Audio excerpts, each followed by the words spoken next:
Olá pessoal, tudo bem? Bem-vindos a mais uma aula do programa Escola em Casa. Falaremos hoje de dois temas: crítica de arte, certo? Sobre sua função e o que devemos observar ao fazermos uma crítica. Isso vai auxiliar vocês nas provas de vestibulares, como os exames, né? Como o Enem, quando vocês se depararem com uma obra de arte, ok? E o nosso outro assunto é um recorte histórico muito importante para o teatro brasileiro, que conta, através dos grupos de teatro do século XX, o início do teatro moderno no Brasil. Então vamos lá. A crítica de arte surgiu no século XVIII com Diderot. É ele quem vai oficializar essa função dentro do universo da arte, nos salões de artes desse período. O público passou a ver a obra de arte ou ler a obra de arte através da mediação do crítico. Então podemos dizer que a função do crítico é de interpretar, avaliar, classificar ou até mesmo hierarquizar a obra de arte, tá bom? No período das vanguardas europeias, aí podemos citar, né, os expressionistas, cubistas, futuristas, entre outros, tá bom? Eles tiveram seus embates com a crítica de forma que acabaram repercutindo muitas vezes positivamente para a própria arte, né? Criando assim um movimento. Muitas vezes a crítica precisa rever os seus conceitos ou ter bons argumentos para contrapor a obra de arte e renegá-la por não estar dentro de um devido padrão. E isso não ocorre somente nas artes visuais, mas em outras linguagens, como no teatro, cinema, música, dança, entre outras, tá certo? A figura do crítico é importante porque é através dela que muitas vezes ocorre uma nova tendência. Ele é a figura que movimenta o mercado artístico e muitas vezes gera um debate sobre o que está acontecendo ali no universo das artes, né? No mundo das artes. Mas como ocorre a crítica de arte? Bem, pessoal, ao pensar em realizar uma crítica, você não deve apenas dizer se gosta ou não da obra.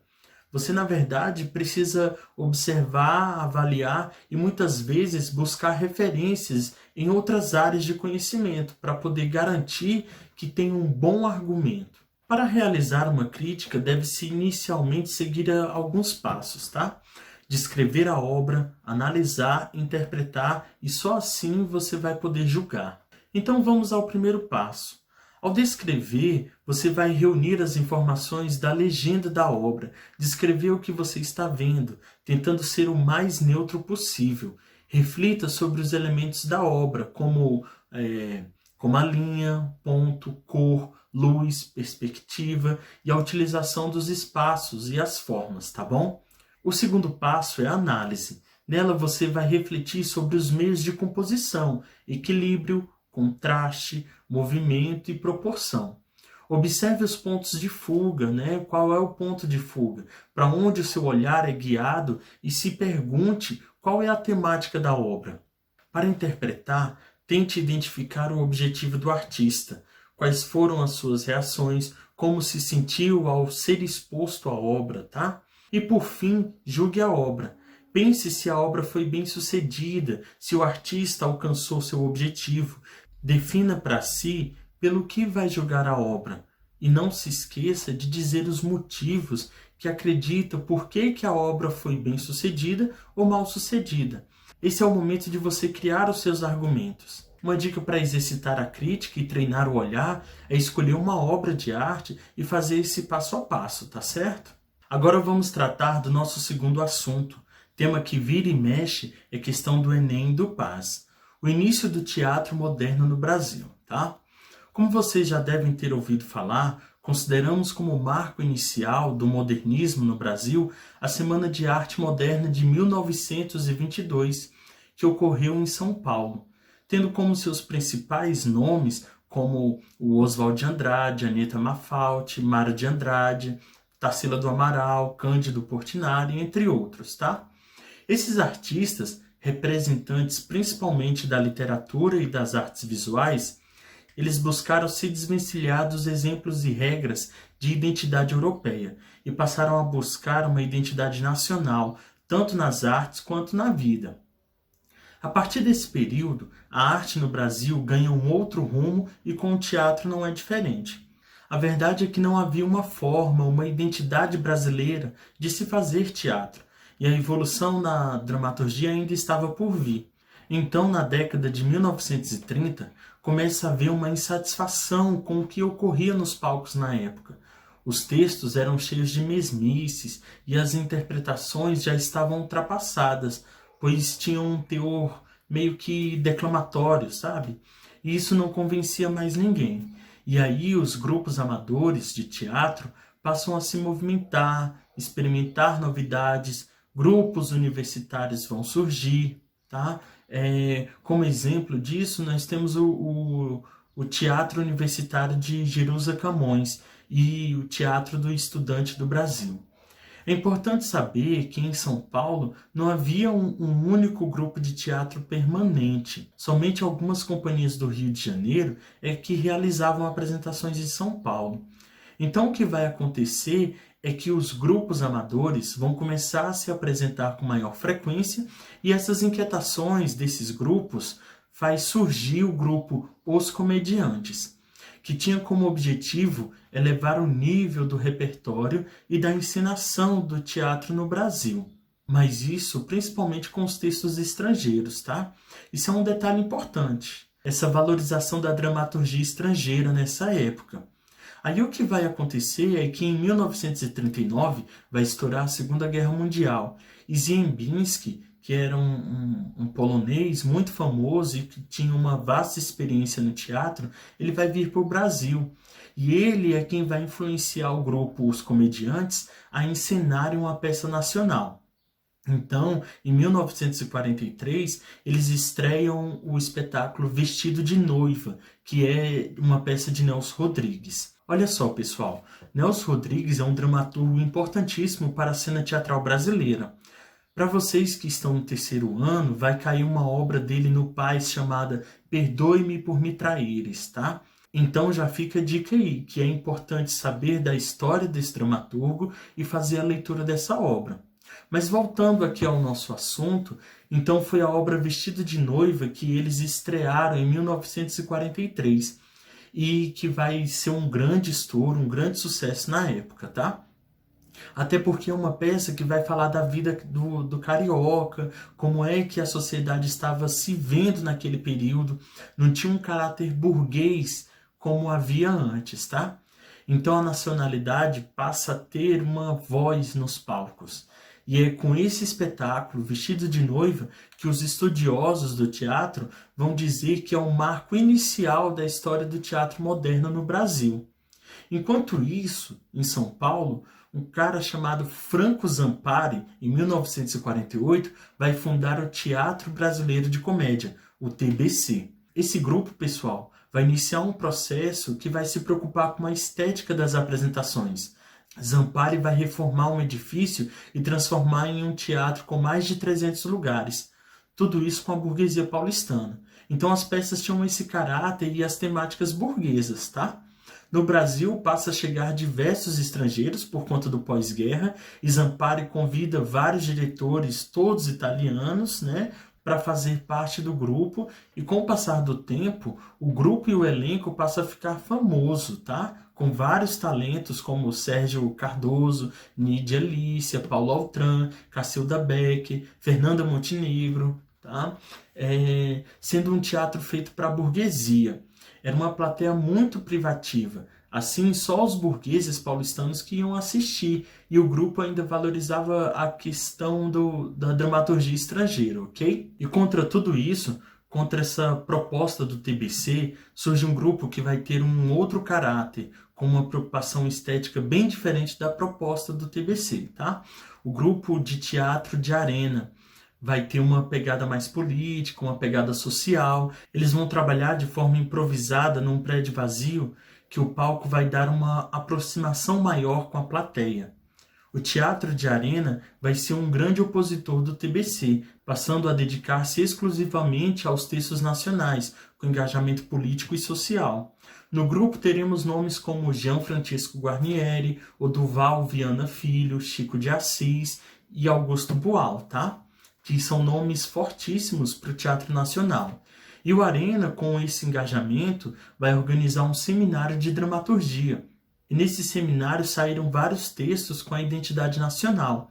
Aí começa a ter no Brasil um teatro com a cara do brasileiro.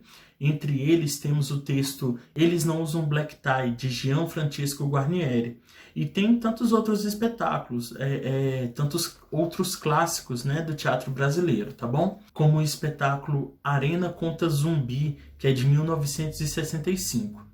Importante vocês ficarem atentos, tá? Porque o sistema político brasileiro, ele muda em 1964, com o golpe militar, e aí as companhias teatrais, elas vão sofrer com a censura e com retaliações, tá? Então, alguns grupos vão acabar, ou então eles vão ter que repensar os seus espetáculos, as temáticas, achar uma forma para poder burlar a censura. Isso tudo, pessoal, obviamente, vai mexer com a estética e a forma de se fazer teatro. Então, esse espetáculo, Arena Conta Zumbi, vai buscar responder às novas situações impostas no cenário político e cultural, tá? Esse espetáculo vai inaugurar um novo processo de conduta na interpretação dos espetáculos, que é o sistema Coringa de encenação, que funciona da seguinte forma. Em qualquer texto teatral, os atores poderão trocar de personagem a qualquer momento. Eles vão poder fazer comentários não só da cena, mas trazer o público para uma consciência acerca do que está sendo apresentado, tá? Muito na linha do teatro político de Bertolt Brecht. E ao mesmo tempo que tudo isso acontecia, pessoal, surgiu um outro grupo que ficou muito conhecido e é atuante até os dias de hoje, tá certo? O Teatro Oficina, que ele foi e é chefiado por José Celso Martinez Correia, um grande diretor, um grande nome do Teatro Nacional, e eles vão encenar um texto do Oswald de Andrade, O Rei da Vela. E aí José Celso Martinez vai dirigir e lançar as ideias do movimento tropicalista no teatro. O Oficina se utiliza de experimentações musicais, artes visuais, cinema, tudo isso para dar forma e força às suas apresentações. Percebam que, mais uma vez, a estética do teatro passa por mudanças. O grupo Oficina vai trabalhar permanentemente com a investigação sobre a questão da interpretação, vai pesquisar o trabalho do ator, explorar as questões da formação do ator, quanto das realizações dos espetáculos. Vale frisar que o teatro brasileiro passa a dar uma valorização muito maior à questão do cenário, do figurino, sonoplastia, todos os elementos cênicos, tá? Como a própria maquiagem, a iluminação. Eles vão ganhar mais importância porque vai causar um impacto visual. E com isso, o texto, que era tido como um dos principais elementos, ele vai ser repensado e ganhar um outro espaço dentro da hierarquia dos elementos cênicos. Essa discussão tá entre os espetáculos que tinham o texto como carro-chefe de suas montagens e espetáculos com um apelo mais visual, com poucas palavras, só fez enriquecer o próprio evento do teatro, tá? O ruim mesmo foi a mudança política do Brasil, com o golpe militar e a instalação do AI-5, porque grupos teatrais foram perseguidos e censurados, e é nesse contexto que surge o grupo Opinião. Artistas associados ao Centro Popular de Cultura da UNE, eles foram colocados na ilegalidade, né? Então eles reuniram artistas de vários grupos, como o Augusto Boal, né, que era do Arena, João do Vale, Nara Leão, Zequete, para a criação de um musical com uma proposta política, como ato de resistência ao que estava acontecendo. Daí montaram um espetáculo chamado Liberdade, Liberdade, de Milô Fernandes e Flávio Rangel, tendo no elenco Paulo Altran, Tereza Raquel, Oduval Viana Filho e Nara Leão. Eles tornam-se um grupo ícone contra a repressão militar e valorizando a postura popular, com o intuito de divulgar a arte periférica e inserir uma nova consciência à sociedade através da arte. E para finalizar, temos o Teatro do Oprimido, criado por Augusto Boal, que tem como objetivo levar aos palcos debates e problemáticas sociais, políticas, éticas e estéticas. onde tanto os atuadores e o público têm uma postura ativa dentro da apresentação, na intenção de trazer a liberdade como um movimento de ação, sair do lugar do ser oprimido, onde em algumas situações o espectador pode sugerir uma solução ou até mesmo tomar o lugar do ator para produzir uma solução à problemática, tá? Para isso, são utilizados 3 princípios: a reapropriação dos meios de produção teatral, a quebra da quarta parede e a tomada de consciência do teatro para transformar a própria vida, ok? Para isso, Boal criou diversas técnicas como teatro jornal, teatro do invisível, teatro imagem, teatro fórum, teatro legislativo, tudo isso para dar voz e opinião ao oprimido, ok? É importante compreender o contexto histórico do Brasil para entender a formação e o intuito dos grupos, bem como a estética que se buscava na época, tá certo? Infelizmente o nosso tempo é curto e não dá para destrinchar aqui sobre cada técnica desenvolvida por cada grupo, tá? Mas fica a dica aí da investigação, descobrir sobre os fundadores e atores de cada grupo, o momento político e social que o país estava vivendo e, sendo possível, ler alguma obra dramatúrgica desses autores, tá? Garanto que vocês não irão se arrepender. Agora é o momento da gente colocar em prática o que foi visto aqui, tá bom? Eu trouxe aqui então uma questão do Enem de 2017, tá? Criado em 1958, o Teatro Oficina se tornou um dos principais grupos teatrais brasileiros. Desde o princípio, as obras do grupo se relacionaram com revoluções ocorridas no teatro do século XX. Porém, os espetáculos do grupo nunca se limitaram à mera reprodução de métodos ou formas. Muito pelo contrário, baseando-se no Manifesto Antropófago de Oswald de Andrade, que acompanhará o grupo desde então como princípio estrutural. O Teatro Oficina deglute os referenciais estrangeiros de teatro e cria novas formas de linguagem cênica que mesclam tradições teatrais estrangeiras e brasileiras e as transformam em um resultado cênico novo. Desta maneira, com a histórica montagem de O Rei da Vela, o Teatro Oficina se torna expoente da revolução cultural que se denominou tropicalismo. Passemos aos itens, né? Vamos ver aqui o que a questão pede, né? Observando-se as características do teatro oficina apresentadas, conclui-se que a. O diálogo com a obra de Oswald de Andrade ajuda a caracterizar a produção deste grupo como desprovida de questionamentos políticos e estéticos. Errado, né, pessoal? Eles questionavam essa questão política e estética, né? B. A metodologia teatral do grupo segue a concepção do teatro moderno, que visa a redução do experimentalismo na execução do espetáculo. Também é errado, né? Eles não reduzem, né, o experimentalismo. C. O modelo teatral em questão revela uma obediência ao teatro modernista, pois desvaloriza o diálogo entre as culturas nacional e estrangeira na composição artística. Também errado porque eles valorizavam, né, a cultura nacional e estrangeira. Letra D. A linguagem teatral do grupo mescla informações artísticas de diferentes nacionalidades, patrocinando o surgimento de um olhar que recusa a mera reprodução de modelos estrangeiros. Então esse item aí está certo, né? Letra D. Vamos ver aqui a letra E. A forma de trabalho desse modelo teatral se destaca pela absorção de visões anti-vanguardistas, que contribuem para a manutenção de uma atmosfera criativa na execução dos espetáculos. A palavra anti-vanguardistas deixa o item errado, né? Então, realmente, a letra D é a letra correta. Tá bom, pessoal? Então é isso, pessoal. Espero que tenham compreendido o conteúdo. Ele é bem extenso, mas vale muito a pena vocês agora praticarem, né? Exercerem essa função de estudante, que agora que é a parte da pesquisa, realizarem as atividades, conversem com seus professores, tirem suas dúvidas, olhem os livros, tá bom?